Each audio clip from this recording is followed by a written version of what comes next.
Hello and welcome back to the channel of the Very Amateur Watchmaker.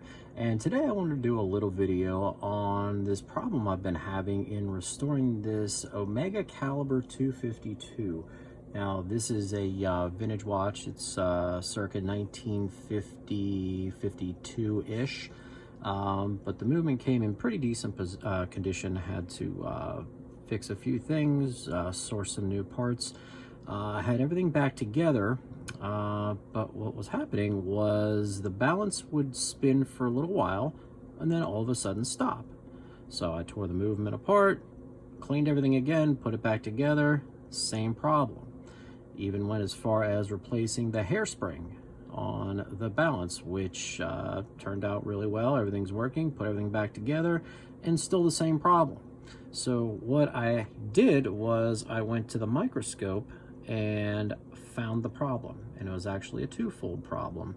Number one is because this has a center seconds wheel, there is a driving wheel over the third wheel which sits on top, and it spins a pinion that sits in the middle, which acts as the pivot for the seconds hand. Well, when I put this under the microscope, you can kind of see it here, the teeth on the pinion were blunted. So figure that was problem one. And the second problem was when I looked at this under high magnification, the driving wheel was actually bent. It's hard to see with the naked eye, but put it under 1,000 times magnification and I think I found the problem. So what I did was I sourced a new center seconds pinion. You can see I'm using genuine Omega parts. It's a 251-1250, and a new driving wheel over the third wheel. That's part 250-1249. I was able to find these through a company called McCall Company. They're out of Toledo, Ohio. I highly recommend them. Great people, great customer service, great prices. Every time I've called, they have exactly what I need. So if you're looking for some parts, kind of hard to find, use McCall Company from Toledo, Ohio. They didn't pay me to say that, but they were able to help me out, so I figured I'd help them out a little bit. Okay, so I got the new driving wheel over the third wheel installed, the center seconds pinion, put the bridge back on and oiled everything up, give it a wound, and look at that.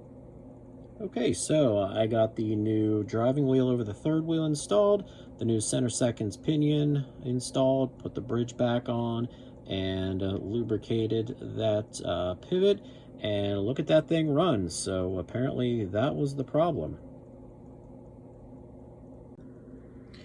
Yeah, so you can really see how bent that is. It's really hard to see with the naked eye, but yeah, that was causing the gears to bind up. And if you look also at the center seconds pinion here, look at just how blunted those gear teeth are. And apparently that was enough to stop the balance from spinning. So yeah, you can really see that. Okay, so I've had this spinning for about 20 minutes, so that obviously was the problem. Before it would only spin, the balance would only spin for about 30 seconds to a minute before it would stop. So I think problem solved, and on a future video I hope to show you the rest of this restoration. I sourced some new hands and clean the case up. Can't wait to see what this watch looked like. So if you're enjoying any of the content on this channel, I ask that you like, share, and subscribe. So it's been the Very Amateur Watchmaker, and thanks for watching.